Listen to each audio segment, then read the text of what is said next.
My dear students, आज की class में हम बात करने वाले हैं प्रॉपर्टीज ऑफ अर्थमेटिक प्रोग्रेशन के बारे में। ठीक है, तो आज की क्लास में हम सबसे पहले कुछ इंपोर्टेंट प्रॉपर्टीज को देखेंगे अर्थमेटिक प्रोग्रेशन के, और उसके बेस पे जो इंपोर्टेंट क्वेश्चंस है उसको भी आज की क्लास में हम डिस्कस करने वाले हैं। ठीक है, चलिए आज का क्लास हम स्टार्ट करते हैं।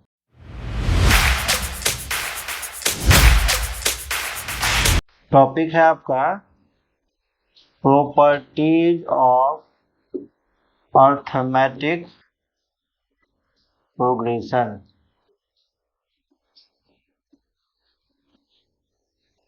इसमें अगर हम पहले प्रॉपर्टी की बात करें तो in an EP the first term and common difference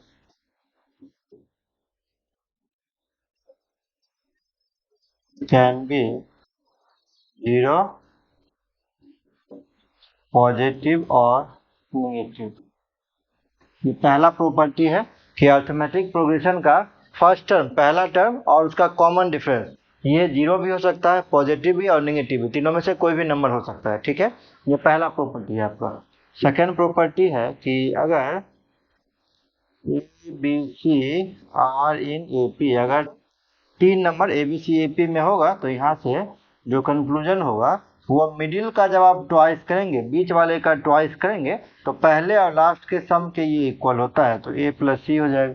ठीक है, आप कहेंगे सर अगर चार नंबर होगा तो क्या होगा? जैसे देखिए, अगर A B C D are in A P होगा ये चार नंबर, तो ध्यान दीजिए अब पहला plus last, first plus last, ठीक है, सेकेंड प्लस सेकेंड लास्ट, ये आपस में इक्वल होगा। ठीक है, इसी को इक्विडिस्टेंट प्रॉपर्टी बोलते हैं, अभी हम आगे आपको बताते हैं। नेक्स्ट नंबर है, ये सिलेक्शन ऑफ टर्म से है, नंबर ऑफ टर्म्स और ये कॉमन डिफरेंस। ठीक है, कि अगर ईपी में आपको तीन टर्म सेलेक्ट करना हो तो आप ए माइनस डी, ए और ए प्लस डी ले लेंगे, यही आपको लेना है, बिल्कुल आप रूल समझिए इसको। ठीक है, तो कॉमन डिफरेंस कितना दिख रहा है यहाँ पे? डी दिख रहा है। अगर आपको फोर टर्म लेना हो तो आप ए minus three D, A minus D, A plus D और ए प्लस थ्री डी, यही टर्म लेंगे। यहाँ से कॉमन डिफरेंस कितना दिख रहा है आपको? 2D दिख रहा है। कॉमन डिफरेंस कैसे निकालेंगे? Next term minus previous term, next term minus previous term. ठीक है, ऐसे करके आप निकाल सकते हैं। और अगर पांच टर्म सेलेक्ट करना हो एपी में है तो ऐसे 6 भी टर्म के लिए, 7 के लिए भी, लेकिन उतना जरूरत मेरे हिसाब से नहीं है आपको। अगर पांच टर्म सेलेक्ट करना हो तो A minus two D, A minus D, A plus D और A plus two D. Common difference क्या हो जाएगा? यहाँ से डी हो जाएगा। ठीक है, तो इसको याद कर लेंगे, क्वेश्चन सॉल्व करने में ये हेल्प करता है। आप देखेंगे अलग अलग बुक में इसको इस नाम से भी दिया गया, पढ़ाया गया है, selection of terms in an AP, ये भी आप देखेंगे अलग अलग बुक में दिया हुआ है। एपी में टर्म को सिलेक्ट करना है तो क्या उसका रूल लगाएंगे? अगर तीन टर्म होगा तो उसके लिए ये, फोर टर्म के लिए और फाइव टर्म के लिए, यही प्रॉपर्टी आपको यूज करना है। अगला प्रॉपर्टी है, in an AP terms are equidistant and is equal to sum of first and last term। इसका कहने का ये मतलब हुआ कि अगर मान लेते हैं if a1, a2, a3 so on an-2, an-1, an are in AP, अगर ये एपी में होगा, ठीक है, तो यहाँ से पहला term plus last term, first term plus last term, ठीक है, second term plus second last term, third term plus third last term, ये सब आपस में क्या होता है? इक्वल होता है। तो इसी को हम इक्विडिस्टेंट प्रॉपर्टी बोल रहे थे, जिसको यूज करके हम यहाँ वाला थ्योरम आपको बता रहे थे। ठीक है, पांचवा प्रॉपर्टी है, in an AP if each term is increased, decreased,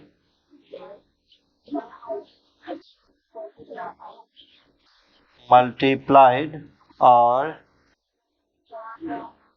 divided by same non-zero constant k, then the series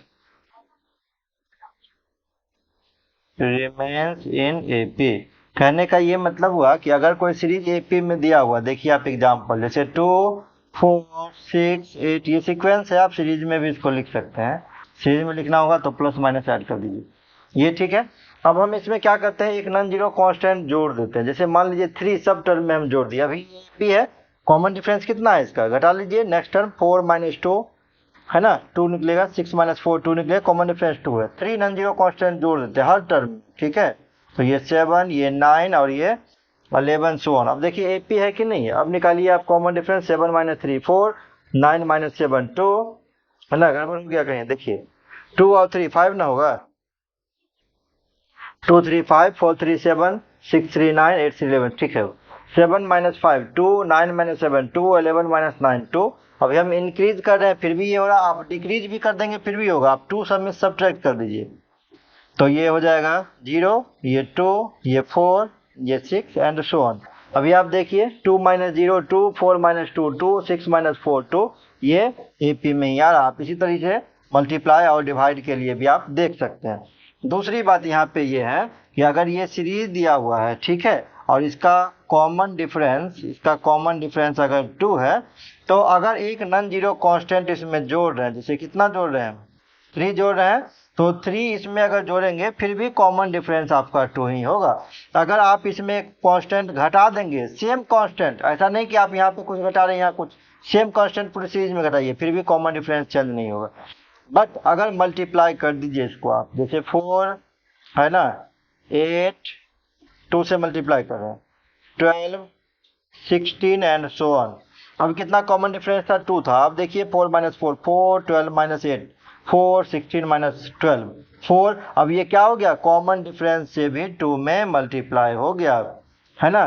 तो कहने का मतलब ये है कि एडिशन सब्ट्रैक्शन के केस में कोई चेंजिंग नहीं होगा, बट अगर आप मल्टीप्लिकेशन के केस में करेंगे तो कॉमन डिफरेंस में वही सेम नॉन जीरो कांस्टेंट से भी मल्टीप्लाई हो जाएगा। तो ये आपका प्रॉपर्टी है, आप इसको नोट कर लीजिए, इसके बेस पे कुछ क्वेश्चंस भी हम डिस्कस कर देते हैं। यहाँ से 2 क्वेश्चन हम ले लिए हैं। पहला में दिया हुआ है if this are in AP, then आपको प्रूव करने के लिए बोल रहा है, ठीक है। तो सबसे पहले गिवन डेट लिखिए। गिवन डेट क्या दिया हुआ है, अगर आप मल्टीप्लाई कर देंगे तो क्या हो जाएगा, AB + AC, BC + AB और AC + BC, ये दिया हुआ है किसमें, AP में। जब हम इस टर्म को देखेंगे ना ध्यान से, तो देख रहे हैं ये एक सीरीज को फॉलो कर रहा है, AB + BC + C। देखिए AC है ना, या CA आप कहेंगे इसको, + BC, इसमें AB छूट रहा है अगर हम सीक्वेंस की बात करेंगे, ठीक है।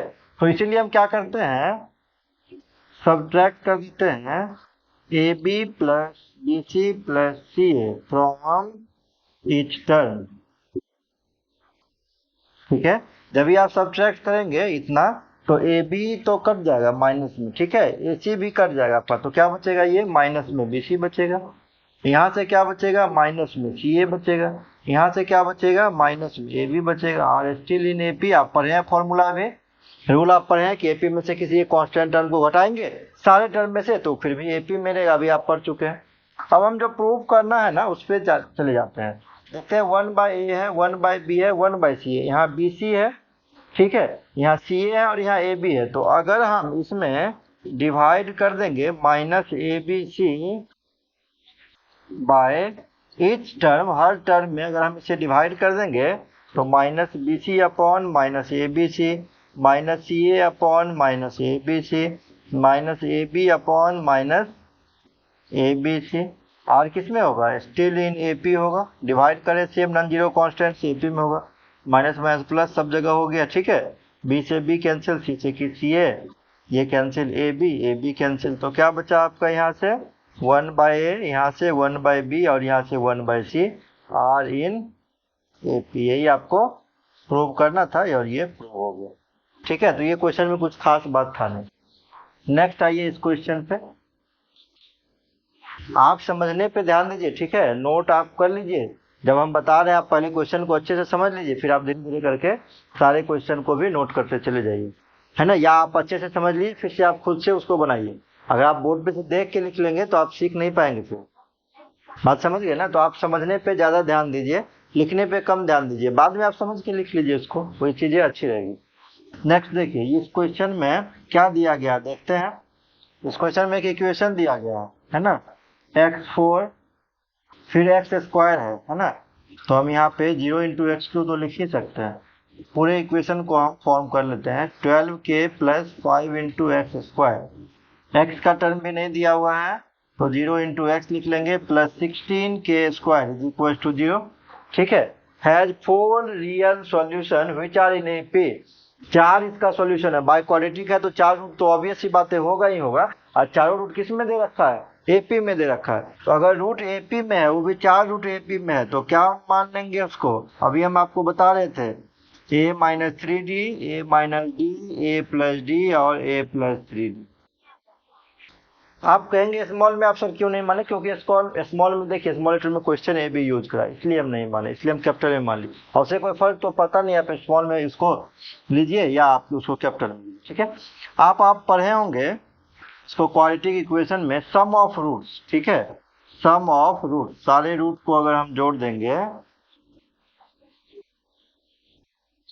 सम ऑफ रूट्स कितना होता है -b/a। b मतलब अगर बाय क्वाड्रेटिक है तो x³ का कोएफिशिएंट अपॉन दिस का कोएफिशिएंट, तो 0/1 ये 0 हो जाएगा।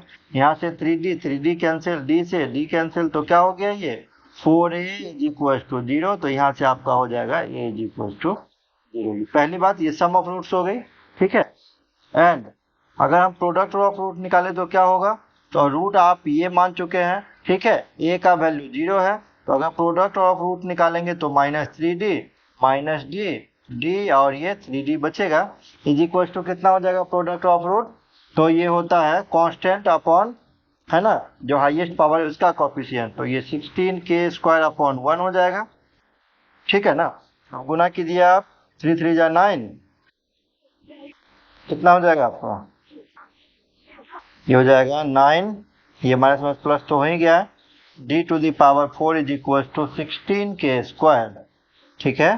तो यहाँ से हो जाएगा आपका, हाँ, 3d² का स्क्वायर = 4k का होल स्क्वायर। ठीक है, कर सकते हैं आप ऐसा। तो 3d² = 4k हो गया, स्क्वायर कैंसिल कर दिए हम, तो d² = 4k/3 हो गया। ठीक है, ये दूसरा कंक्लूजन आया। इसमें एक और होता है, इसमें होता है sum of roots taken 2 at a time, taken 2 at a time, है ना। 4 प्रॉपर्टी होता है, जैसे आप क्यों क्वाड्रेटिक इक्वेशन पढ़ते हैं ना, तो क्या पढ़ते हैं क्वाड्रेटिक इक्वेशन में, सम ऑफ रूट्स अल्फा + बीटा और अल्फा × बीटा, ये नहीं पढ़ते हैं। क्वाड्रेटिक के लिए हम बता रहे हैं, 2 रूट है तो 2 ही प्रॉपर्टी। क्यूबिक के लिए आप पढ़ते हैं तो अल्फा + बीटा + गामा, फिर होता है alpha beta, beta gamma, gamma alpha और एक अल्फा बीटा गामा, ये 3 प्रॉपर्टी। बाय क्वाड्रेटिक है तो 4 रूट होगा, अल्फा बीटा गामा डेल्टा, और ये 4 प्रॉपर्टी चलेगी। ठीक है, जैसे 2 टेकन 2 at a टाइम यहाँ पे लिया है ना, तो बाय क्वाड्रेटिक में भी वो होगा। ठीक है ना। तो ये टेकन 2 at a टाइम, अगर 2 को एक साथ लेंगे तो क्या हो जाएगा, यहाँ से -3d -d। हम इसी को ले रहे हैं, लेकिन a का वैल्यू 0 है तो हम डायरेक्ट पुट करके ले रहे हैं। ठीक है ना। अब क्या क्या हो सकता है यहाँ से, पहला बार में इस दोनों को ले सकते हैं, है ना, दूसरी बार में फिर -3d और d को ले सकते हैं, तीसरी बार में -3d और 3d को ले सकते हैं। ठीक है, इसके साथ हो गया सबका, ये हो गया, दूसरा ये हो गया, तीसरा ये हो गया। ठीक है, अब इसके साथ लेते हैं तो क्या हो जाएगा -d और d। ठीक है, फिर से -d और 3d, ये भी हो गया, प्लस अब किसके साथ लेंगे, तो d का 3d के साथ लेंगे। ठीक है ना, हो गया ना सबका, 6 टर्म हो गया। देखिए तो 1 2 3 4 5 6 हो गया, अब नहीं होगा वो। ठीक है ना। तो = अब इसका कितना वैल्यू होता है, तो ये होता है x² का कोएफिशिएंट अपॉन दिस। x² का कोएफिशिएंट कितना है, तो ये है 12k प्लस 5। क्लियर। अब यहाँ से देखिए कितना हो जाएगा ये, तो ये आपका हो गया 3d स्क्वायर प्लस में 3d स्क्वायर माइनस में 3d स्क्वायर। ठीक है, तो प्लस में 3d स्क्वायर माइनस में 3d स्क्वायर कैंसिल हो गया। ये माइनस में कितना हो गया 9d स्क्वायर, हाँ माइनस में d स्क्वायर, तो माइनस 10d स्क्वायर, और यहाँ से माइनस 3d स्क्वायर और ये प्लस 3d स्क्वायर, ये भी कट जाएगा। ठीक है, is equal to minus 12k प्लस 5।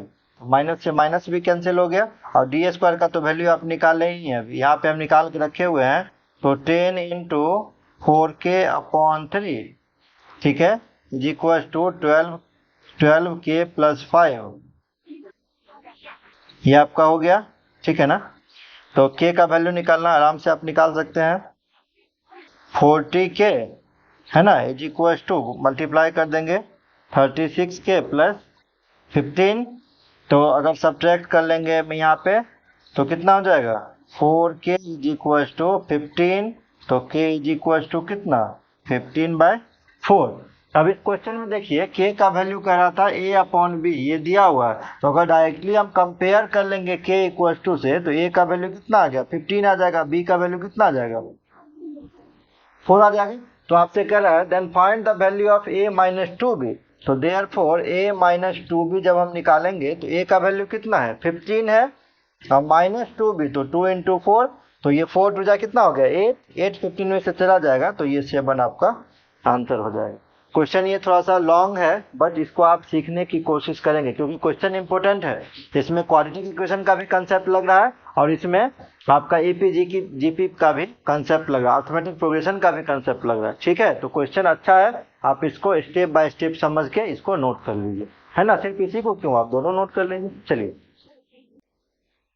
देखिए अगेन दो क्वेश्चन हम लिए हैं। पहले क्वेश्चन में क्या है S1 S2 S3 जो है वो sum of first N term of 3 AP, 3 AP आपका दिया हुआ है, उसका सम S1 S2 S3 तीनों अलग अलग डिनोट किया जा रहा है उसे। ठीक है, फर्स्ट टर्म हर एक AP का 1 है, और कॉमन डिफरेंस पहले AP का 1 है, दूसरे का 2 है, तीसरे का 3। ठीक है, तो आपको कह रहा है कि ये शो करने के लिए। ठीक, चलिए हम पहला चलते हैं। तो क्या फॉर्मूला पढ़े हैं आप, एस इक्वल टू आप पढ़े हैं n/2 2a plus n minus 1 into D, यही पढ़े हैं, लगाते हैं वो। तो S1 बराबर n/2, n टर्म है सब में, 2a सबका फर्स्ट टर्म क्या है 1 है, तो ये 2 ही हो जाएगा, plus n minus 1 into D, पहले का कितना है तो 1 ही है। ठीक है, तो कितना हो जाएगा ये 2 प्लस n माइनस 1, तो ये हो जाएगा n/2 इंटू n प्लस 1, यही होगा, 2 में से 1 चला जाएगा तो ये इतना हो जाएगा। ठीक है, S2 अगर हम निकालें तो ये लग जाएगा n/2 2a, फिर से फर्स्ट टर्म तो 1 ही है, n माइनस 1 इंटू इस बार कॉमन डिफरेंस कितना है 2 है, तो ये -2 और ये +2 कैंसिल आउट हो जाएगा, तो 2n हो गया, तो 2n हो गया, तो 2 से 2 कैंसिल हो गया, तो ये n स्क्वायर बच गया। क्लियर है, और S3 तो ये n/2 2a, तो 2 प्लस n माइनस 1 और कॉमन डिफरेंस 3 है, तो कितना हो जाएगा n/2 ये -3, तो ये हो जाएगा कितना 3n, है ना, 3n माइनस कितना 2 माइनस 3, तो -1 हो जाएगा, ये इतना ही होगा ना। हाँ ठीक है, नाउ अब देखिए आपको क्या प्रूव करने का रहा है, S1 प्लस S3 का समेशन इसके इक्वल होगा, निकाल के देखते हैं। S1 plus S3 n/2 n plus 1 plus n/2 3n minus 1, तो n/2 दोनों में कॉमन है, निकाल लेते हैं कॉमन, तो यहाँ से n प्लस 1 बच गया और यहाँ से 3n माइनस 1 बच गया, 1 से 1 कैंसिल हो जाएगा, तो क्या हो जाएगा n/2 और 3n प्लस n, तो ये 4n, 2 से ये कट गया। ठीक है ना, तो कितना हो गया ये 2n स्क्वायर, और n स्क्वायर किसका वैल्यू था h2 का वैल्यू था, तो ये 2h2 आ गया, यही प्रूव करना था ना, हो तो गया प्रूव, कुछ खास बात इसमें है नहीं, आसान सा क्वेश्चन है ये। ठीक है ना, नेक्स्ट में देखिए इस क्वेश्चन में x1 x2 x3 up to 2n term, ये AP में दिया हुआ, ये गिवन दैट क्या कह रहा है x1 x2 x3 so on x2n minus 1 x2n ये R इन AP दिया हुआ, ठीक है। तो अगर ये AP में है तो यहाँ से आप लगा सकते हैं कॉमन डिफरेंस, हाँ ठीक है, वो तो हो ही जाएगा, ठीक है। तो यहाँ से आप ले सकते हैं क्या, चलिए कॉमन डिफरेंस करें, लिख लीजिए कॉमन डिफरेंस। तो कॉमन डिफरेंस कितना हो जाएगा, x2 माइनस x1 या x3 माइनस x2, ये सो ऑन, और ये हो जाएगा x2n माइनस x2n माइनस 1, ठीक है, लिख सकते हैं इसको। और यहाँ से ये भी तो लिख सकते हैं एंड x2n लास्ट टर्म है ना, तो tn निकाल तो सकते ही हैं, last term is equal to first term plus n minus 1, तो 2n माइनस 1 इंटू डी, ये फॉर्मूला भी लगा सकते।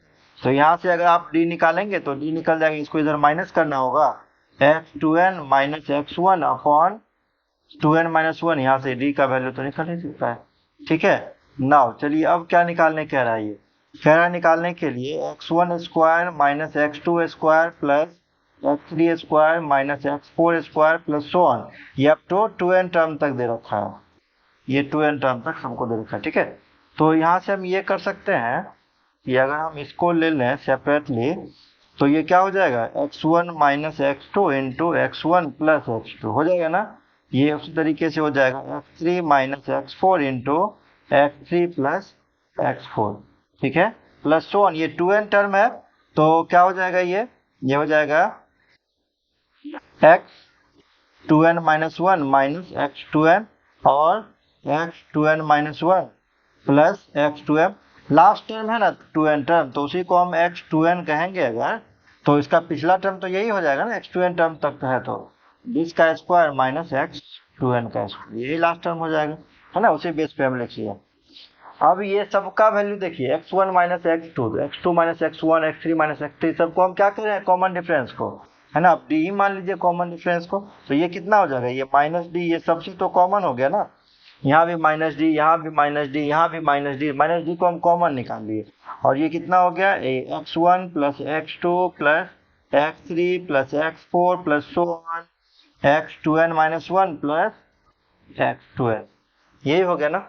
तो एपी में टर्म्स क्या होता है, इक्विडिस्टेंट होते हैं, अभी हम आपको बता रहे थे, और सबका समेशन जो होता है वो क्या होता है, सब इक्वल होता है, किसके इक्वल होता है, पहला और लास्ट टर्म के इक्वल होता है, ठीक है। तो इसी को हम अगर हम फर्स्ट टर्म लास्ट टर्म को जोड़े वो इक्वल हो जाएगा second term plus second last term, third term plus third last term, ये सब जुड़ जाएगा, ठीक है। टोटल कितना टर्म है, 2n टर्म है, तो ये कितना हो जाएगा, minus N D, N times क्या, x1 प्लस x2n, है ना, पेयर में ले रहे हैं ना, x2n तो ठीक है आपकी बात, लेकिन पेयर में भी तो आप ले रहे हैं, तो पेयर में तो एनी टर्म बच जाएगा ना, इसीलिए n बाहर निकाल लिए, n कॉमन हो जाएगा, ठीक है। अब देखिए यहाँ से d का वैल्यू तो हम ऑलरेडी निकाल चुके हैं, d का वैल्यू तो हम निकाल ही चुके हैं, d का वैल्यू कितना है, x2n minus x1 upon 2n minus 1, और यहाँ से ये क्या है आपका x1 प्लस x2n, तो आप इसको करेक्ट करके अगर लिखना चाहेंगे ना तो आप ऐसे भी इसको लिख सकते हैं, minus n upon 2n minus 1 into x2n का स्क्वायर माइनस x1 का स्क्वायर, अगर आप माइनस को भी हटाना चाहते हैं तो आप ऐसे भी लिख सकते हैं, x1 square minus x2n square, है ना, होल अपॉन 2n माइनस 1, ये भी आपका करेक्ट हो जाएगा, ठीक है। आई थिंक समझ में आया होगा, जितना भी क्वेश्चन हम बताए हैं सब कहीं ना कहीं रिसेंट ईयर में पूछा हुआ क्वेश्चन है ना, तो आप अच्छे से इस क्वेश्चन को प्रैक्टिस कर लेंगे। सबसे पहले आप ये जितना भी हम बताए हैं, ये क्वेश्चन और ये क्वेश्चन, दोनों क्वेश्चन को नोट कर लीजिए, और अगर चलते चलते मेरा वीडियो आपको अच्छा लगा है तो प्लीज़ चैनल को लाइक एंड सब्सक्राइब जरूर करके जाइएगा। मिलते हैं नेक्स्ट लेक्चर में हम अर्थमेटिक मीन की बात करेंगे और वहाँ से कुछ इंपॉर्टेंट क्वेश्चन को भी डिस्कस करेंगे, ठीक है। चलिए मिलते हैं नेक्स्ट लेक्चर में, थैंक यू।